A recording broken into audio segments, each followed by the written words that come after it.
Very few records tackle heavy subjects head-on in such a way that manages to keep the listener interested throughout its runtime, but this one does.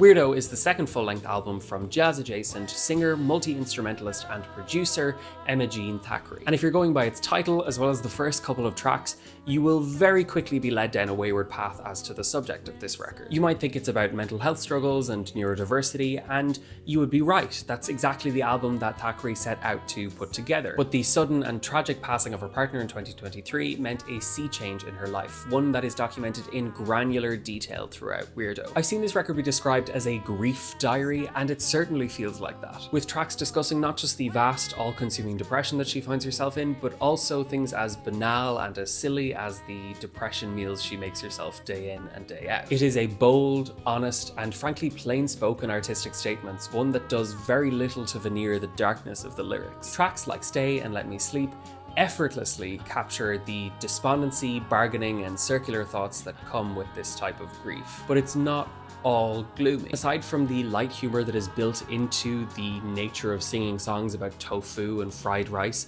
there are a number of tracks on here that are remarkably and quite bizarrely upbeat. For example, the squelchy synths and flowery vocal runs on What Is the Point and the frantic, offbeat Wanna Die belie the sheer weight of their lyrics. And that's not to ignore the astounding arrangements and production throughout this album's runtime. Thackray's maximalist, layered style lends itself incredibly well to both lighter and darker moments. Weirdo is a triumphant body of work, not only because of what it stands for, but also it's just an hour of really excellent music.